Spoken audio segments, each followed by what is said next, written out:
À seulement 17 ans et 6 mois, le jeune sprinter et lycéen américain Erriyon Knighton vient de choquer le monde de l'athlétisme en pulvérisant les records du monde cadet et junior du 200 mètres précédemment détenus par Usain Bolt depuis 2003 et 2004, rien que ça. 19 secondes et 84 centièmes, c'est désormais la nouvelle référence mondiale chez les jeunes. Cette performance exceptionnelle a été réalisée en finale des sélections américaines pour les Jeux Olympiques de Tokyo. En terminant 3ème derrière Noah Lyles et Kenneth Bednarek, il valide son billet pour les Jeux Olympiques avec de sérieuses chances de podium, voire de victoire finale. Forcément, on le compare déjà à Bolt, qui lui aussi avait réalisé des performances hallucinantes au même âge. Je vous invite d'ailleurs à regarder la vidéo que j'ai consacrée aux Jamaïcains au sujet de ses jeunes années. Alors, Knighton peut-il devenir la nouvelle star du sprint mondial ?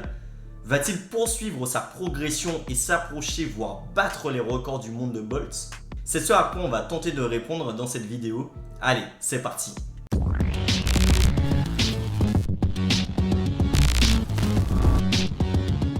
Erriyon Knighton, né le 29 janvier 2004, nous vient de Tampa Bay en Floride. C'est en août 2020, à 16 ans et 7 mois, que le jeune sprinter réalise sa première performance de haut niveau en réalisant un temps stratosphérique de 20 secondes et 33 centièmes.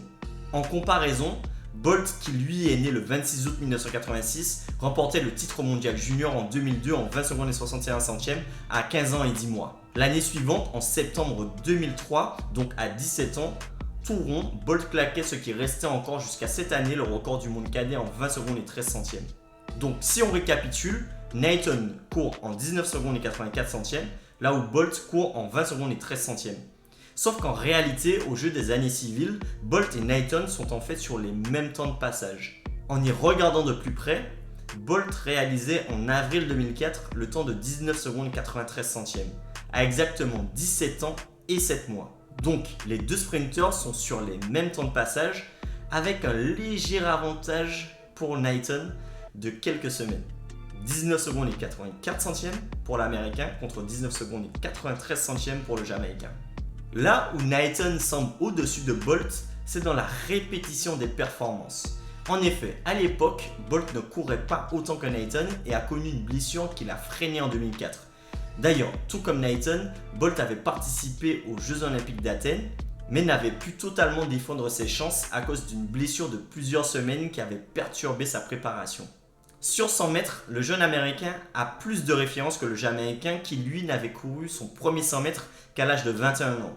Knighton a couru en 9 secondes et 99 centièmes avec du vent cette année, mais possède un record homologué à 10 secondes et 16 centièmes. Alors, Knighton peut-il battre les records de Bolt ? La question est intéressante et il est très difficile d'y répondre car plusieurs facteurs peuvent entrer en ligne de compte, à savoir la croissance, donc la maturité physique, la charge d'entraînement et la musculation, la technique de course, la propension aux blessures, la nutrition et l'hygiène de vie. Déjà, tentons la comparaison physique avec Bolt. Erriyon Knighton mesure 1m90 contre 1m93 pour Bolt. Mais a-t-il déjà terminé sa croissance ? C'est une question qu'on peut légitimement se poser. Au niveau de la masse musculaire, on constate que le lycéen possède de solides atouts.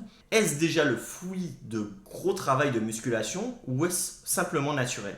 Au niveau de la charge d'entraînement maintenant, sachant que Knighton est lycéen, quelle est réellement sa charge et sa fréquence d'entraînement ?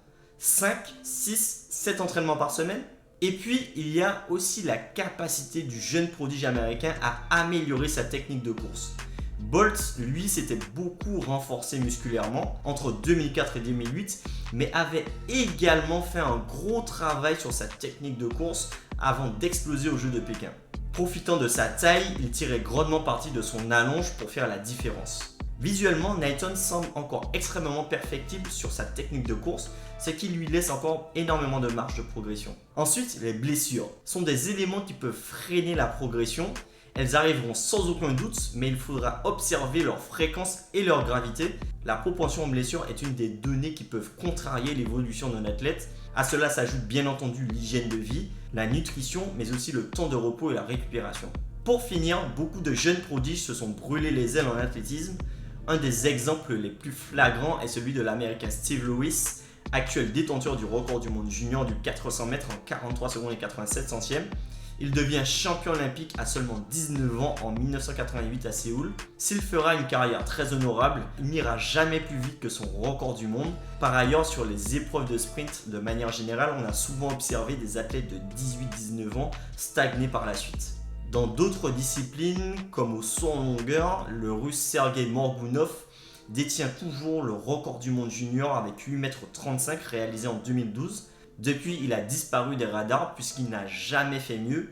Alors, il est encore trop tôt pour dire qu'Erriyon Knighton battra les records de Bolt sur 100 et 200 mètres. Mais une chose est certaine, les promesses sont là et ce sera excitant d'observer sa progression dans les années à venir. Et vous, pensez-vous qu'Erriyon Knighton battra les records de Bolt? Dites-moi ce que vous en pensez en commentaire. N'oubliez pas de vous abonner à la chaîne. Allez, ciao!